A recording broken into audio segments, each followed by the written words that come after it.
आज हम आपको प्रभु यीशु मसीह के दास के जीवन की एक ऐसी अद्भुत गवाही सुनाने जा रहे हैं। यह सुनकर रतन यादव ने सचमुच प्रभु यीशु मसीह के नाम का प्रचार किया। जब आप उस गवाही को सुनोगे तो प्रभु यीशु मसीह आप सभी की परिस्थितियों को बदलेंगे। इसलिए आप सभी उस गवाही को पूरा जरूर सुने। आप सभी उस गवाही को सुन सकते हैं। और मेरा जन्म ही मसीह परिवार में हुआ। तो बचपन से मेरे पापा स्ट्रिक्ट होने की वजह से आर्मी में थे, तो स्ट्रिक्ट होने की वजह से काफ़ी डिसिप्लिन और रूल्स एंड रेगुलेशंस के साथ मेरी परवरिश हुई, है ना। और बचपन से ही मुझे चर्च की आदत है, प्रार्थना करने की आदत है, वचन पढ़ने की आदत है। और हमेशा आप ही की तरह मैं भी ऐसे पहले लाइन में बैठा करता था, आमीन। और मुझे चर्च जाने का बहुत उत्साह होता था, बहुत शौक होता था, बहुत आनंद आता था। मुझे गीत गाने का आनंद आता था, बाइबल पढ़ने का। और ये सब मेरी मम्मी और पापा की वजह से हुआ। हालेलुया। बचपन से ही मुझे वचन की सीख मिली, प्रार्थना में मैं आगे बढ़ता गया और धीरे धीरे करके मैं कीबोर्ड बजाने लगा। वो जो कॉन्गो नहीं आता, आप देखे ट्रिपल, वो भी मैंने बजाना शुरू किया। और धीरे धीरे मुझे बहुत अच्छा लगता था म्यूजिक बजाना। मेरे पापा भी बजाते हैं, तो ऐसे करके मैं आगे बढ़ता गया, स्कूल में बढ़ता गया, पढ़ाई में भी बहुत अच्छा था। लेकिन एक समय के बाद ऐसा एहसास होने लगा कि मेरे घर वाले जो है रूल्स एंड रेगुलेशंस बहुत ज़्यादा हो गए, है कि नहीं। ये मत करो, वो मत करो, दोस्तों के साथ मत जाओ, खेलने मत जाओ, ऐसा मत करो, वैसा मत करो, ये मत करो, वो मत करो। तो मुझे थोड़ी परेशानी होने लगी। मैं कहने लगा क्यों ना जाओ, है कि नहीं। हुआ होगा आप लोगों के साथ भी, क्यों ना जाओ, ये मेरे माँ बाप अच्छे नहीं है यहाँ नहीं भेजते, वहाँ नहीं भेजते। जब देखो मुझे प्रार्थना में लेके जाते, मुझे खेलना है। जब देखो मुझे मीटिंग के लिए लेके जाते, मुझे पिकनिक नहीं भेजते, कुछ नहीं करने देते। मेरे लाइफ में कोई एंजॉयमेंट ही नहीं है। सिर्फ प्रार्थना जाओ, सिर्फ बाइबल पढ़ो, सिर्फ प्रार्थना करो, बस यही है। गर्मियों की छुट्टी में लोग कहाँ कहाँ जाते हैं, मनाली जाते हैं, गोवा जाते हैं, केरला जाते हैं। मुझे एक पास्टर के घर भेज दिया जाता था, एक पास्टर के घर भेज दिया जाता था। एक एक महीना में उनके पास रहता था। हालेलुया। और वो पास्टर भी प्रभु के बहुत अभिषिक्त और आशीषित दास थे। सुबह सुबह 3 बजे उठा देते थे, चलो प्रार्थना करनी है, चलो बाइबल पढ़ना है। सुबह 3 बजे, 12 बजे तो मैं सोया हूं।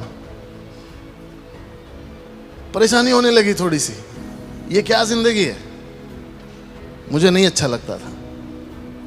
थोड़ी सी घुटन सी महसूस होती है। फिर धीरे धीरे जैसे मैं बड़ा हो गया, मेरे दोस्त बन गए। और ये मुकाम जो होता है जिंदगी में, सबसे खतरनाक मुकाम होता है, जब आपके दोस्त बनने लग जाए। तो कुछ मेरे दोस्त बन गए जिन्होंने मुझे 7वीं में सिगरेट पीना सिखाया। जब मैं 7वीं में था, 7th में, मैंने सिगरेट पीना शुरू किया ऐसे ही। और धीरे धीरे मैंने देखा कि मेरे दोस्त मुझे किसी भी बात के लिए मना नहीं करते। घर पे सारी चीजों के लिए मना करते, दोस्त कभी नहीं मना करते। कितने अच्छे हैं, है कि नहीं। दोस्त कभी भी मना नहीं करते। और मैं उनके साथ बहुत मजे करता था। और जैसे जैसे मैं बढ़ता गया, एक क्लास से दूसरी क्लास, 7वीं, 8वीं, 9वीं, 10वीं तक आने लगा, तो मेरी हालत थोड़ी बिगड़ती गई।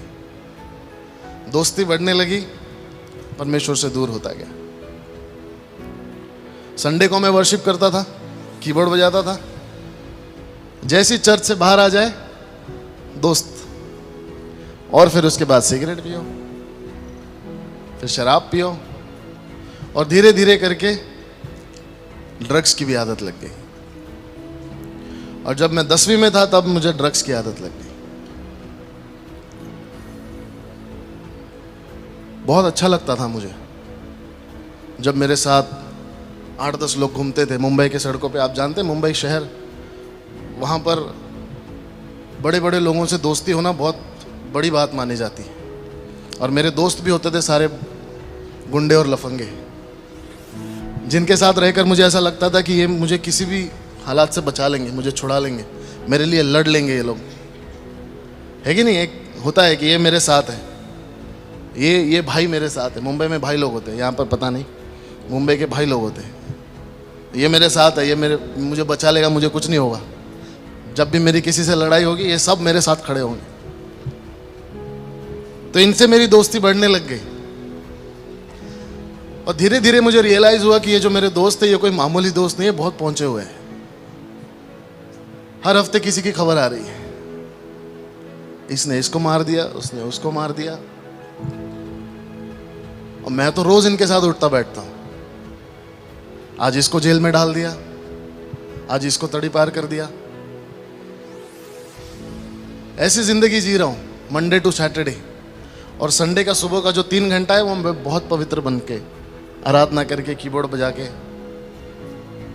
अगर आप मुझे संडे को देखोगे आप यकीन नहीं करोगे, आप वही मंडे वाला मार्क है। और अगर आप मंडे को देखोगे तो यकीन नहीं करोगे ये वही है जो आराधना करता है। हालेलुया। वो ढोलकी की तरह डबल हो गया था मैं, यहां से भी यहां से भी। Praise the Lord. और धीरे धीरे करके ये ड्रग्स की आदत मुझे खाने लगी। आमीन। एक बार जब हम नशे में थे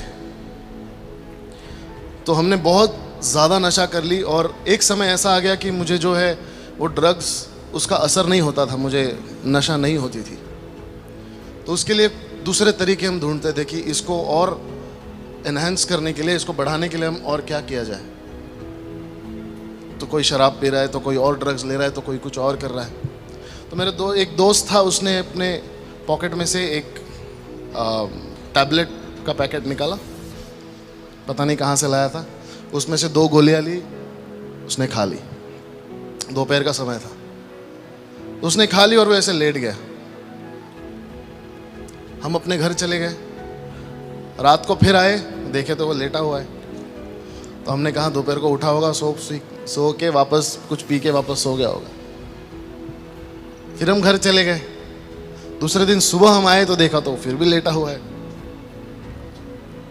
तो हमने आजू बाजू वाले से पूछा ये क्या हुआ है? कह रहा है भैया ये कल से उठा ही नहीं है, शाम हो गई उठा नहीं है। 2 दिन तक वो लड़का वही पड़ा था। और तब परमेश्वर की आत्मा ने मुझसे बात करना शुरू किया कि ये गलत है, ये सही नहीं है। और मुझे मन में ऐसा एक डर सा पैदा हो गया कि मुझे यहां तक नहीं जाना, ये लेवल का नशा मुझे नहीं करना है। 2-2, 3-3 दिन तक पड़े रहो, ये अच्छी बात नहीं है। Hallelujah, hallelujah. मैं अपने आप से नफरत करने लगा कि ये मैंने क्या कर दिया। वचन पता है, प्रार्थना पता है, मेरे पापा पास्टर है, घर तक खबर पहुंच जाती थी आपके बेटे को आज यहाँ देखा, आपके बेटे को वहाँ देखा, इसके साथ देखा, उसके साथ देखा। बहुत परेशान होते थे मेरे माँ बाप, मुझे बहुत मारते थे, बहुत मारते थे। हर दूसरे तीसरे दिन मेरी पिटाई होती थी, और ऐसी वैसी नहीं, तबीयत से होती थी, जबरदस्त। तो मैं अपने आप से नफरत करने लगा कि ये मैं क्या कर बैठा हूं, इसको मैं कैसे सुधारूं। लेकिन एक बात है, जो बचपन से मेरे माँ बाप ने मुझे आदत लगाई चर्च जाने की, कलीसिया में आने की, वचन पढ़ने की, प्रार्थना करने की, पहले अच्छा नहीं लगता था, लेकिन वही वचन मुझसे बात करने लगा। वही वचन पवित्र आत्मा मुझे याद दिलाने लगा। वही वचन ने मुझे बताया कि जो तू कर रहा है वो गलत कर रहा है। हालेलुया। प्रभु की आराधना करता था, कीबोर्ड बजाता था, लेकिन फिर दुनिया के मार्गों में, फिर दोस्तों के पास, फिर सारी गलत चीजों में। मुझे रियलाइज हुआ कि मैं जो कर रहा हूं ये बहुत गलत है। आप लोगों को भी होता है कभी कभी, जब आप गलती कर देते हैं तो हमको रियलाइज होता है कि हमने जो किया वो गलत किया, और वो पवित्र आत्मा होता है। पवित्र आत्मा हमें बताता है कि आप जो कर रहे हैं वो गलत कर रहे हैं। और वही पवित्र आत्मा ने मेरे जीवन में काम करना शुरू किया। मैंने कहा प्रभु मुझे बदलना है, मैं सुधरना चाहता हूं। और उस समय मैंने निर्णय लिया और 3 महीने तक मैं घर से बाहर नहीं निकला। मैं 3 महीने तक अपने घर में बैठा करता था और 3 महीने में मेरे दोस्त छूट गए। और उस 3 महीने में मुझे पता चला कि मैं कोई एडिक्ट नहीं हूं किसी चीज का। शैतान ने मेरे मन को ऐसे प्रोग्राम कर दिया था कि तुझे जरूरत है, तुझे ड्रग्स चाहिए, तुझे ये चाहिए, तुझे वो चाहिए। लेकिन पवित्र आत्मा की सामर्थ्य ने मुझे संभाला और मैं जान गया कि मैं एडिक्ट नहीं हूं। मेरे दोस्त और मेरे नशे आराम से छूट गए। हालेलुया, बहुत आसानी से छूट गए।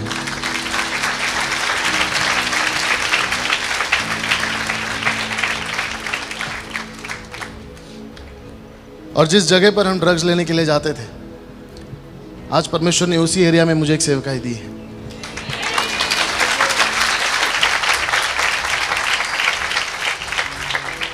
छोटे छोटे बच्चे हैं वहां पर ड्रग्स बेचते हैं, छोटे छोटे बच्चे हैं, और उन बच्चों के बीच प्रभु का कार्य अद्भुत रीति से हो रहा है। हालेलुया। और हमारा विश्वास है कि आने वाली पीढ़ी जो है ये ड्रग्स फ्री पीढ़ी होने वाली है। आमीन, ये मेरा विश्वास है। उस समय 3 महीने में परमेश्वर ने अद्भुत रीति से मेरा इस्तेमाल किया और 3 महीने तक मैं कुछ भी नहीं करता था। मैं सिर्फ अपना कीबोर्ड और मैं दिन के 8-8, 10-10, 9-9 घंटे कीबोर्ड बजाता था। कभी कभी 12 घंटे, 14 घंटे बस कीबोर्ड बजाता था, सिर्फ इसी रीजन से कि मुझे बाहर नहीं जाना है, मुझे दोस्तों से नहीं मिलना है। और उस समय मैंने कहा, प्रभु मैं अपना जीवन तुझे देना चाहता हूँ।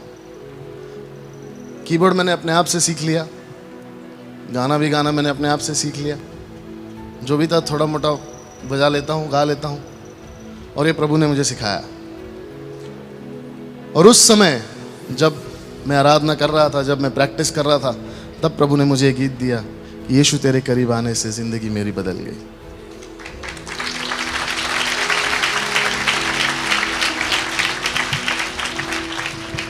और उस गीत ने मेरे जीवन को बदल दिया। हालेलुया।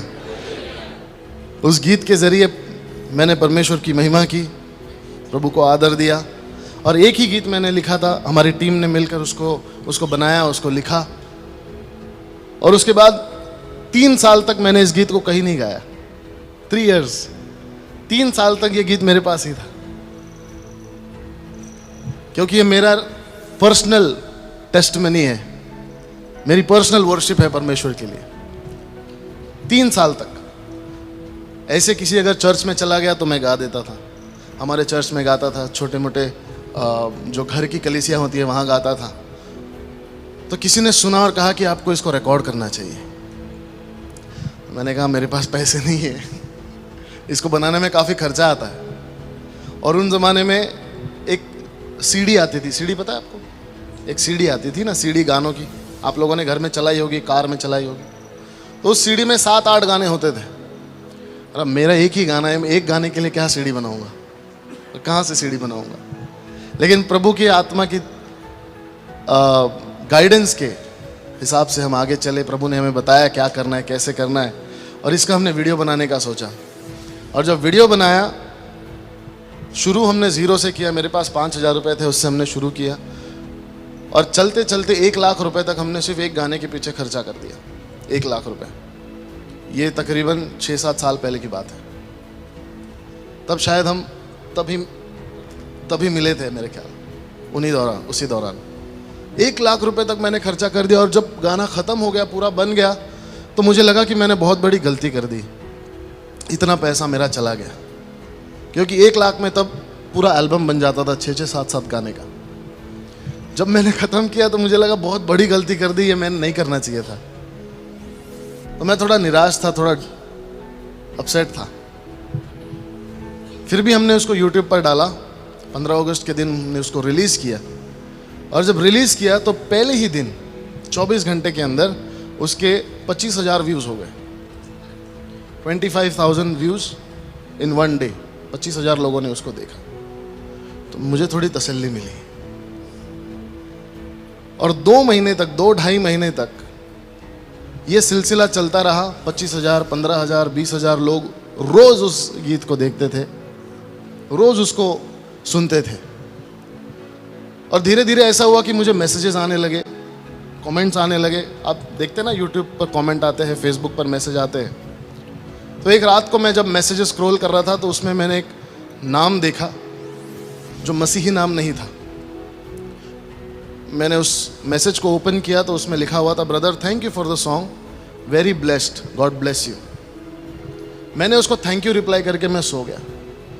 दूसरी सुबह, अगली सुबह जब मैं उठा तो मैंने देखा कि उसी सिस्टर ने, उसी बहन ने लंबे मैसेजेस मुझे भेजे हुए हैं। और उस मैसेज को पढ़कर सुनकर मैं हैरान रह गया। उसमें लिखा हुआ था कि ब्रदर मैं यूएई से हूं, अरब कंट्री से हूं, और मेरा जीवन खत्म हो गया था। मैं अपना जीवन खत्म करना चाहती थी। कुछ हालात ऐसे थे कि मैं जीना नहीं चाहती थी। और मैंने पूरी तैयारी की कि मैं आज रात को जब सब सो जाएंगे शाम को, तब मैं अपना जीवन खत्म कर दूंगी। मेरे जीने का कोई मकसद ही नहीं है। उसने कहा कि जब मैं शाम की तैयारी कर चुकी थी, ऑलरेडी सारी तैयारी उसने कर ली, दोपहर को उसकी बड़ी बहन ने उसको ये फोन में उससे कहा कि ये एक नया सॉन्ग आया तो इसको सुन। कुछ ही घंटों पहले की बात है। वो नया सॉन्ग उसने ईयरफोन्स डाला और जब उसने सुना तो उसके आंखों से आंसू आने लगे। उसने एक बार सुना, उसने दो बार सुना, और वो बार बार उस गीत को सुनते गई। और जब उस गीत को सुन रही थी तो उस गीत ने उससे बात करना शुरू किया। और उसने कहा कि ब्रदर इस गीत की वजह से आज मैं जिंदा हूं। मैंने सुसाइड करने का निर्णय मेरा कैंसिल कर दिया।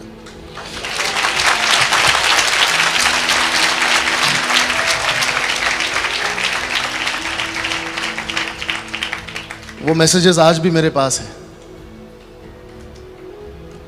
और उसने कहा कि मैं अपना जीवन प्रभु को दूंगी। मैं अपने जीवन का अंत नहीं करूंगी, मैं जीवन प्रभु को दूंगी। उस समय मैंने प्रभु के पास जाकर मैंने क्षमा मांगी कि प्रभु मैं कुड़कुड़ाया, मैं अपसेट हो गया, मैं निराश हो गया कि मैंने इतने सारे पैसे गंवा दिए।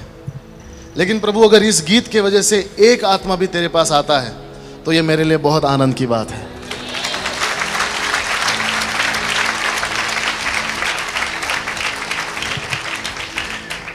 उस वक्त मैंने प्रभु से माफी मांगी और उसके बाद परमेश्वर ने अद्भुत रीति से कई सारे लोगों के जीवन में इस गीत के जरिए काम करना शुरू किया। तब से मैंने प्रभु से कहा कि प्रभु अब मैं पीछे नहीं हटूंगा। अब चाहे जितना भी कुछ लग जाए, मेरी जान भी चले जाए, लेकिन जो मुझसे बन पड़ता है, खास करके जवानों के लिए, मेरा हृदय उनके लिए टूटता है।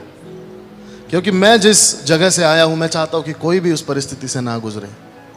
क्योंकि मेरे जीवन के सबसे इंपॉर्टेंट और प्रेशियस दिन मैंने वेस्ट कर दिए, मैंने गवा दिए।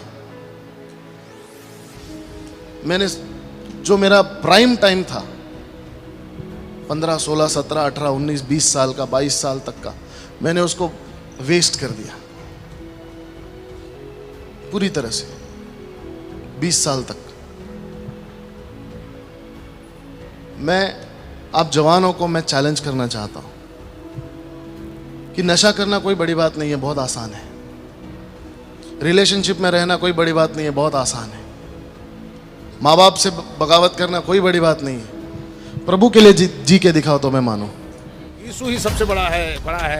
आप सभी इस वीडियो को भी छोड़ के ना जाए, आप सभी इस वीडियो को पूरा जरूर देखें। जैसा कि आपने वीडियो में देखा कैसे प्रभु यीशु मसीह के दास के प्रचार को सुनकर ईसाई विरोधियों ने, जो कि रतन यादव है, उसने यीशु मसीह के नाम का प्रचार किया। अब हमसे कहेंगे कि कहां पर रतन यादव ने प्रभु यीशु मसीह के नाम का प्रचार किया। तो आपको हम बताना चाहते हैं, प्रभु यीशु मसीह का वचन कहता है, सत्य को तुम जानोगे और सत्य तुम्हें स्वतंत्र कर देगा। जब मसीह विरोधी प्रभु यीशु मसीह को पहचानेंगे, उसी दिन प्रभु यीशु मसीह के नाम का प्रचार करेंगे। क्योंकि प्रभु यीशु मसीह का वचन कहता है, हमारा प्रभु यीशु मसीह इस संसार में धर्मियों को बचाने के लिए नहीं, लेकिन पापियों का उद्धार करने के लिए आया है। जो लोग प्रभु यीशु मसीह के नाम को बदनाम करते हैं, उनसे हमारा प्रभु यीशु मसीह बहुत प्यार करता है, क्योंकि प्रभु यीशु मसीह का वचन कहता है यूहन्ना 3:16 में,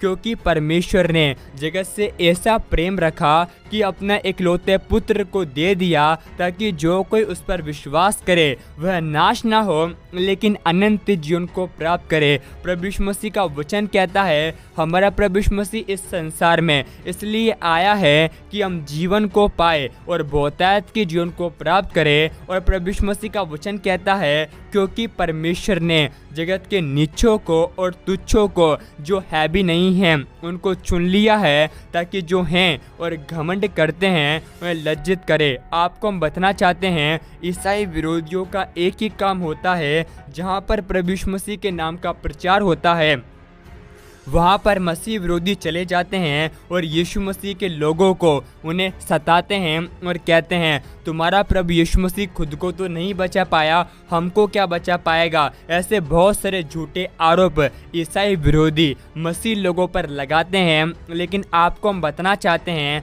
प्रभु यीशु मसीह का वायदा है, पूरी बाइबल इस बात का गवाह है, हमारा प्रभु यीशु मसीह इस संसार में धर्म और जात को बदलने के लिए नहीं लेकिन जीवन को बदलने के लिए आया है। और आपको हम बताना चाहते हैं ये समय आ चुका है कि हम ईसाई विरोधियों से डरे नहीं, लेकिन यीशु मसीह के नाम से ईसाई विरोधियों का आप और मैं सामना करें प्रार्थना करके, क्योंकि प्रभु यीशु मसीह का वचन कहता है तुम अपने बैरियों से प्रेम करो और जो तुम्हें सताते हैं उनके लिए तुम प्रार्थना करो। इसलिए आप सभी जब ईसाई विरोधियों के लिए एक बोझ के साथ प्रार्थना करोगे तो आने वाले दिनों में हर एक मसीह विरोधी प्रभु यीशु मसीह के सामने घुटने टेकेगा, क्योंकि प्रभु यीशु मसीह का वचन कहता है मैं यहोवा कभी ना बदलने वाला परमेश्वर हूँ। आपको हम बताना चाहते हैं जिस परमेश्वर ने पौलुस के हृदय को बदला था वही प्रभु यीशु मसीह रतन यादव के हृदय को भी बदलेगा, क्योंकि प्रभु यीशु मसीह का वचन कहता है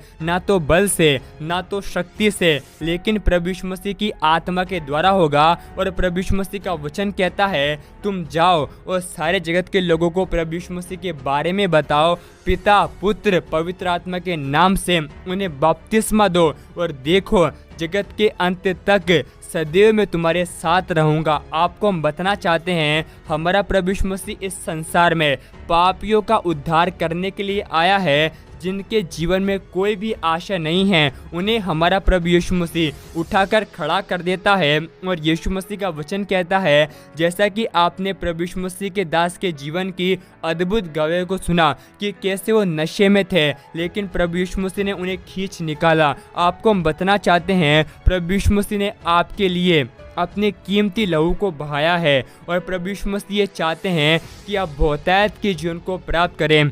प्रभु यीशु मसीह का वचन कहता है धन्य हो तुम जब मनुष्य मेरे कारण तुम्हारी निंदा करे, तुम्हें सताए, तब आनंदित होना क्योंकि स्वर्ग में तुम्हारे लिए बड़ा प्रतिफल है। आपको हम बताना चाहते हैं प्रभु यीशु मसीह का वचन कहता है हे मेरे प्रिय भाइयों हियाव बांधो, दृढ़ रहो और परमेश्वर के काम में सर्वदा बढ़ते जाओ, यह जानते हुए कि तुम्हारा परिश्रम प्रभु यीशु मसीह में व्यर्थ नहीं है। जब आप प्रभु यीशु मसीह के सताव को सहते हैं तो प्रभु यीशु मसीह आपको अनंत जीवन देता है, क्योंकि प्रभु यीशु मसीह का वचन कहता है परमेश्वर के बलवंत हाथों के नीचे दीनता से रहो जिससे कि वो तुम्हें उचित समय पर बढ़ाए। जब आप प्रभु यीशु मसीह की आराधना करते हैं मसीह विरोध होने के बावजूद भी तब आप ऊंचे किए जाते हैं, क्योंकि प्रभु यीशु मसीह का वचन कहता है हमारा प्रभु यीशु मसीह किसी का पक्षपात नहीं करता। अगर उस परमेश्वर ने पौलुस जैसे व्यक्ति को बदल दिया तो प्रभु यीशु मसीह आज के मसीह विरोधियों को भी